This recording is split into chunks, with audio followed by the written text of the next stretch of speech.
হ্যাঁ ঠিক আছে, হাত দাও, সমস্যা নাই। আমি গতবার রোজার ঈদে এই এই দোকানটাতে সন্ধ্যাবেলায় প্রচুর খিদে লাগছিল, তো এই জায়গায় একটু রেস্ট নিলাম, খাইতে আসলাম। এটা হচ্ছে দুই ভাই ভাতের হোটেল। হ্যাঁ, এই যে দুই ভাই ভাতের হোটেল জায়গাটা। এটা হচ্ছে আপনার কোথায় যেন, এটা ওই যে মাটির ডালিটা একটু পার হয়ে এসে এই 2 কিলোমিটার, মাটির ডালি পার হয়ে রংপুরের দিকে আসতে 2 কিলোমিটার, এই যে ফাঁকা জায়গার মধ্যে এই হোটেলটা। এখানে গরুর মাংস, স্পেশাল গরুর মাংস পাক হয় আর খুব সুস্বাদু। তা ওনার পাক সবসময় চলে। এই যে এক পাতিল নামাইছে, না এক পাতিল তো নামাইছেন নাকি?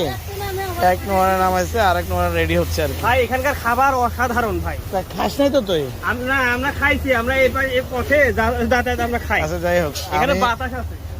এখানে ঢোকার সাথে সাথে নাকটা ঘ্রাণে একদম ভরে গেল।